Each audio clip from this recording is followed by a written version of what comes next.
person that has an ounce of moral sensibility, of moral outrage at injustice, and certainly any black person clothed in their right mind, has to, if not publicly, at least in the privacy of his or her bedroom, or living room, or kitchen, or bathroom, has to at some time say that this problem cannot be answered short of a revolutionary transformation of the society.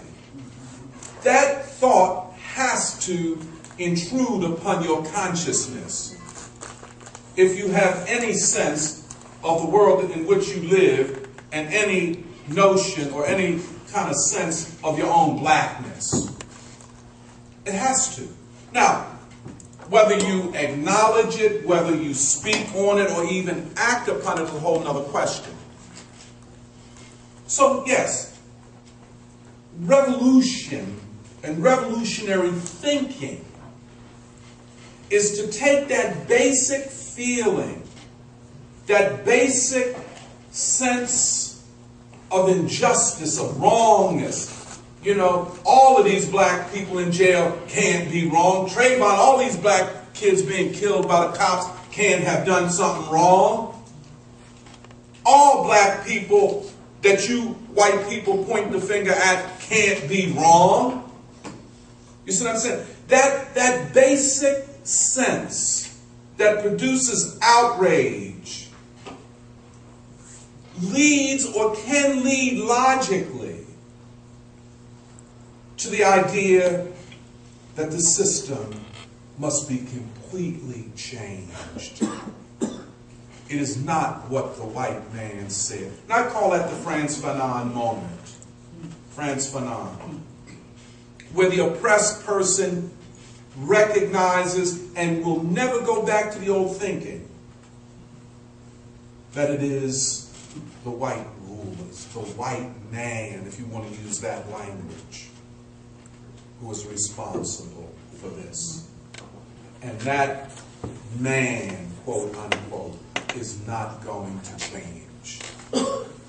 Hence, one decides that I can't live my life.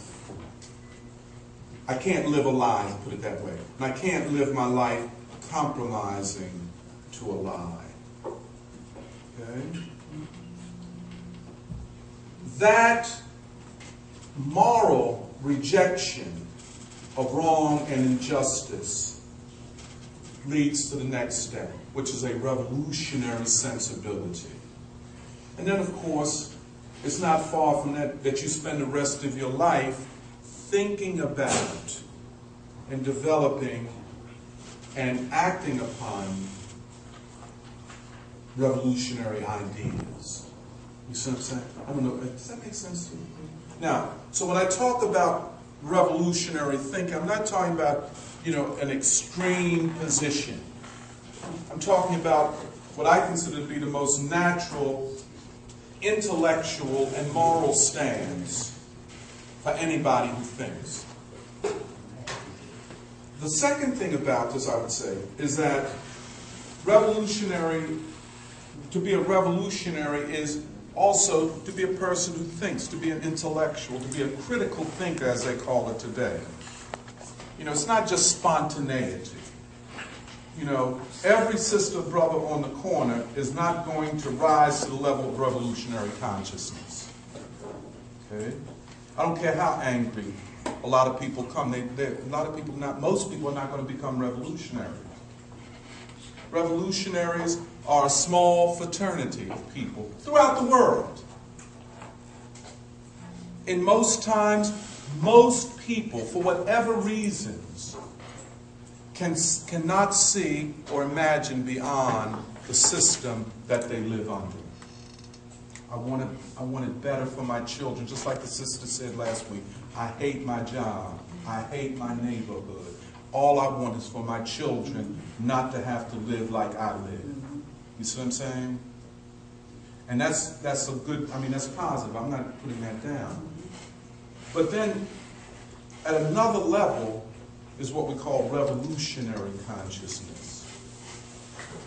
That my dissatisfaction, that my seeing children like my children suffering, being uneducated, I see all these young black boys in jail being shot, all that type of thing. I want to connect the dots, and I want to know what can be done. And this is where this comes in. And so, history is a weapon of revolutionaries, but not jive history, not history that looks at the whole flow of human history as some kind of static situation. For example, we African Americans, or black folk in America, or Africans in America, however you want to define us, we are not the same people that came in the holds of slave ships from West Africa. We were transformed and are transforming and transform ourselves. First of all, our class, our social class situation changed fundamentally.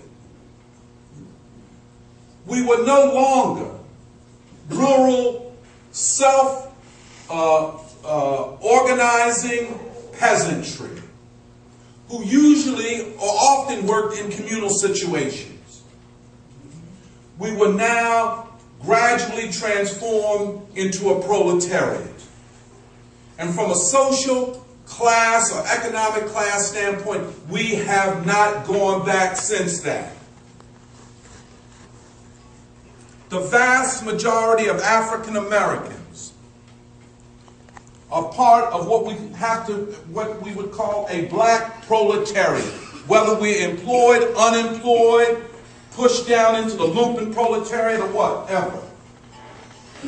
Class-wise, that's what we are.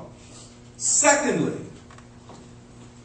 we have to face off on a day-to-day basis, 24/7,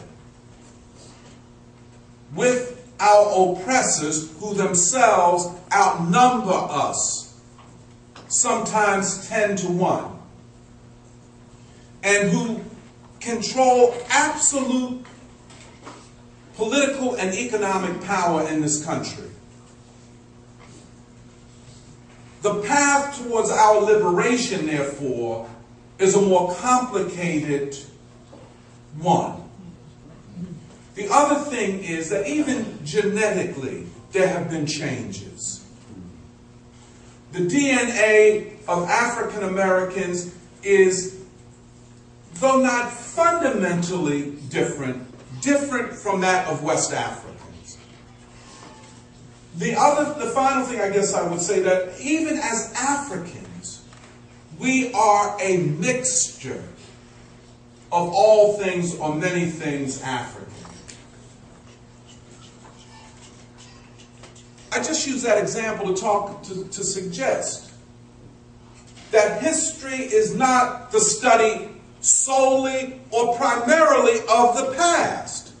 It is the study of the movement of history, of what we would call, and this is what we're talking about, the dialectics of history, the contradictions, the clashes, the conflicts that are at the essence of the transformation of society and of the world.